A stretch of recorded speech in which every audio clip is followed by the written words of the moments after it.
2 akan mempresentasikan tentang income statement, yaitu laporan laba rugi. Yang kedua, change in equity, laporan perubahan ekuitas, dan statement of cash flow, yaitu laporan arus kas. Selamat menyaksikan.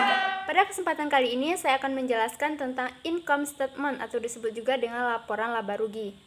Nah, teman-teman, laporan laba rugi merupakan bagian dari laporan keuangan perusahaan yang dihasilkan pada suatu periode akuntansi yang menjelaskan tentang keberhasilan kinerja suatu perusahaan atau suatu entitas bisnis tersebut.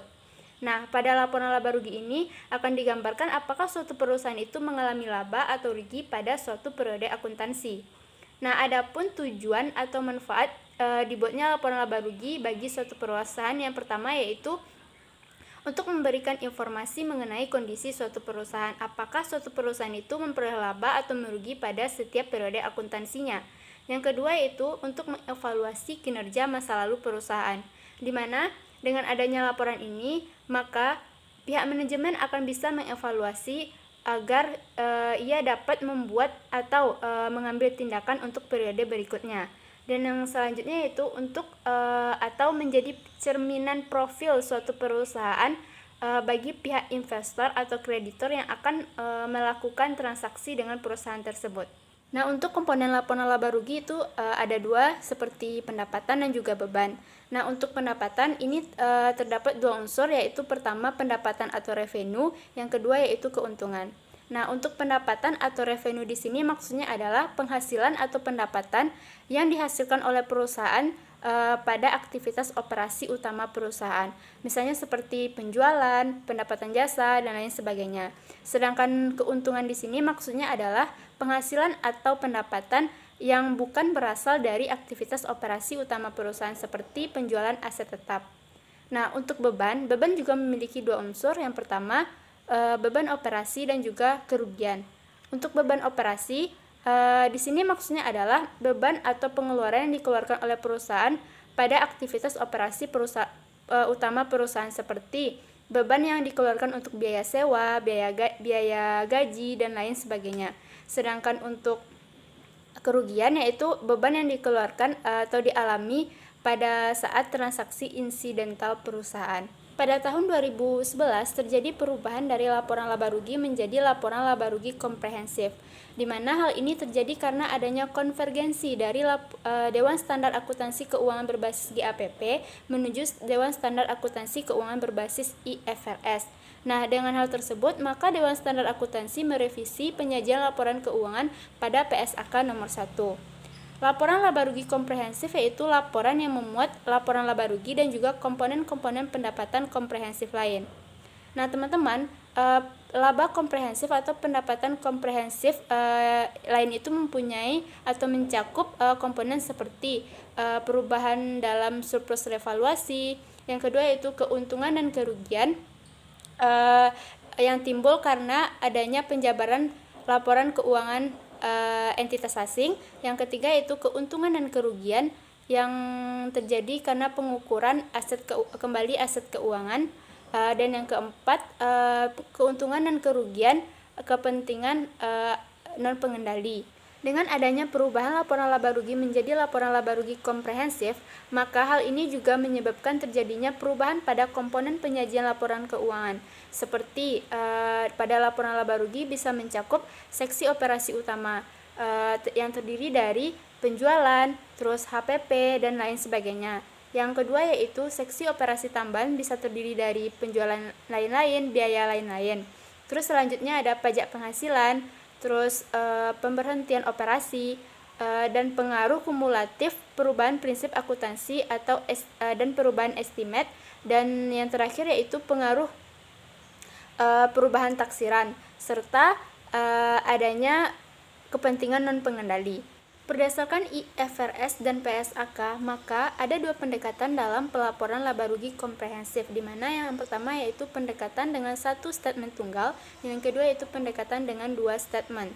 Nah, teman-teman, pendekatan dengan satu statement tunggal itu maksudnya adalah menyajikan satu statement dengan laporan yang diberi judul laporan laba rugi dan juga laporan laba rugi komprehensif, yaitu digabung. Sedangkan pendekatan dua statement yaitu laporan yang dipisah, di mana ia menyajikan laporan keuangan itu yaitu laporan laba rugi dipisah dengan laporan laba rugi komprehensif. Pada kesempatan kali ini saya akan menjelaskan laporan perubahan ekuitas atau satu. Pengertian laporan perubahan ekuitas ialah salah satu dari laporan keuangan yang menyajikan informasi tentang perubahan ekuitas pada perusahaan akibat dari kegiatan pokok operasi perusahaan pada satu periode akuntansi tertentu.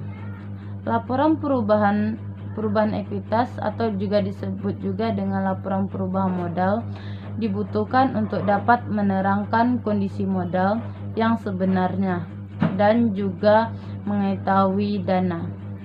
Yang kedua, tujuan penyusunan laporan perubahan ekuitas itu yang pertama mengetahui modal dan keuntungan dan dapat dihasilkan dalam satu periode. Yang kedua yaitu naik turunnya perusahaan modal. Jika ada tambahan modalnya, biaya tidak ada menambahkan modal karena kenaikan perusahaan sedang dalam permanfaatan. Komponen-komponen laporan perubahan ekuitas atau komponen-komponen laporan perubahan modal. Di sini komponennya juga terbagi 5. Baik, yang saya akan menjelaskan komponen ini di antara kelimanya. Yang pertama, modal awal, di mana modal awal ini jumlah modal sebelum kita berusaha. Yang kedua, tambahan modal dari pemilik usaha. Modal ini berupa juga dengan tambahan uang atau juga disebut juga dengan aset bergerak. Yang keempat, memperoleh laba rugi, di mana laba rugi akan menambahkan modal perusahaan. Akan begitu pula dengan laporan laba rugi. Yang keempat, dividen pengambilan kepentingan pribadi. Yang kelima yaitu modal akhir. Setelah saya akan membahas tentang laporan arus kas. Terdapat 5 bagian, yaitu bagian pertama, pengertian laporan arus kas adalah bagian dari laporan keuangan suatu perusahaan yang dihasilkan pada suatu periode akuntansi yang menunjukkan aliran masuk dan keluar uang kas perusahaan. Arus kas masuk merupakan penerimaan kas yang berasal dari kegiatan rutin perusahaan, misalnya penjualan tunai, penerimaan berutang, maupun penerimaan kas yang bersifat tidak rutin, misalnya seperti pernyataan modal, penjualan saham, penjualan akta perusahaan. Yang kedua, kas dan setara kas adalah terdiri dari saldo kas dan rekening giro. Adalah investasi yang sangat liquid, berjangka pendek dan enggan cepat dijadikan kas dalam jumlah yang dapat ditentukan dan memiliki risiko perubahan nilai yang tidak signifikan. Yang ketiga, penyajian laporan arus kas. Laporan arus kas selama periode tertentu dan menurut aktivitas operasi, investasi dan pendanaan, entitas menyajikan arus kas ini dengan cara yang paling sesuai dengan bisnisnya untuk menilai pengaruh aktivitas tersebut terhadap posisi keuangan entitas terhadap jumlah kas dan setara kas. Terdapat beberapa contoh yang pertama, beberapa aktivitas, yaitu aktivitas yang pertama aktivitas operasi, dan aktivitas yang kedua aktivitas investasi, dan yang ketiga aktivitas pendanaan. Selanjutnya, yang keempat, pelaporan arus kas dari aktivitas operasi. Terdapat beberapa metode. Yang metode pertama, metode langsung, yang terdiri dari catatan akuntansi entitas. Yang kedua, dengan menyesuaikan penjualan. Yang metode yang kedua, metode tidak langsung, yang terdiri dari tiga metode. Yang pertama, perubahan persediaan piutang. Yang kedua, pos bukan kas seperti penyusutan. Yang ketiga, semua pos lain berkaitan dengan arus kas, investasi atau pendanaan. Dan yang kelima, pelaporan arus kas dari aktivitas investasi pendanaan. Arus kas yang timbul dari aktivitas investasi pendanaan berikut ini dapat dilaporkan dasar arus kas neto. Yang pertama, penerimaan dan pengeluaran kas. Yang kedua, penerimaan dan pengeluaran untuk pos-pos. Arus kas yang timbul dari aktivitas lembaga keuangan berikut ini dapat dilaporkan atas dasar kas neto. Yang pertama, penerimaan dan pembayaran kas sehubungan dengan deposit. Yang ketiga, penempatan dan penarikan deposit. Dan yang ketiga, pemberian dan pelunasan uang muka dan pinjaman kepada nasabah. Baiklah, selanjutnya kita masuk ke bagian kesimpulan, yaitu kita di sini membahas sebuah jurnal.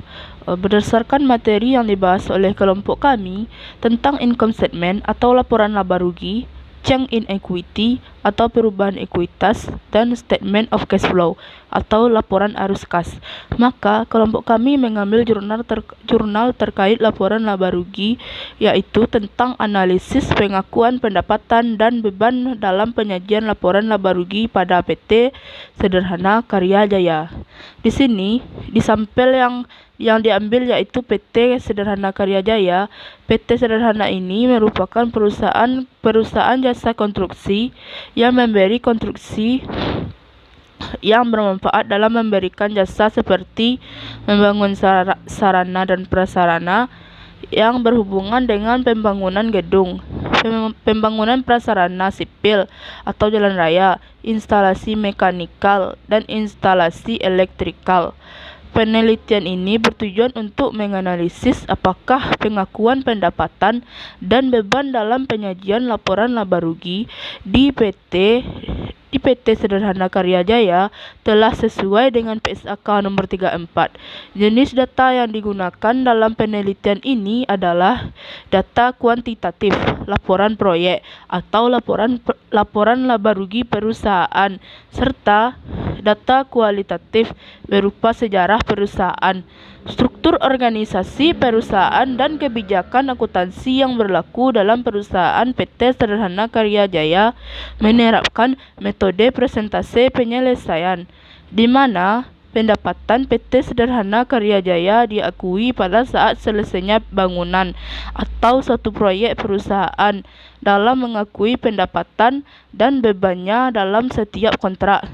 Dalam metode ini, perusahaan mengakui pendapatan dan biaya dari suatu kontrak tersebut, bergerak menuju penyelesaian, dan bukannya menangguhkan pengakuan dari unsur-unsur ini sampai kontrak selesai.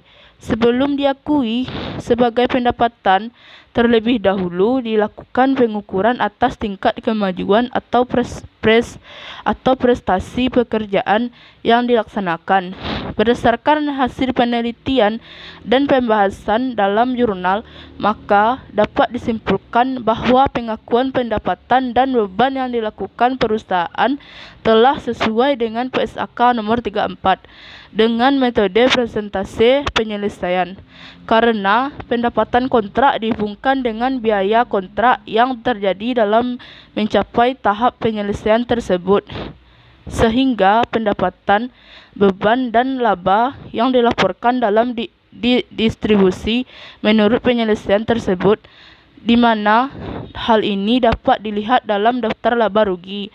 Pendapatan proyek kemudian dikurangkan dengan semua biaya yang terjadi selama proyek akan mendapatkan laba kotor. Dalam hal ini, PT Sederhana Karya Jaya mendapatkan hasil laba kotor yaitu 2.244,612,925 rupiah.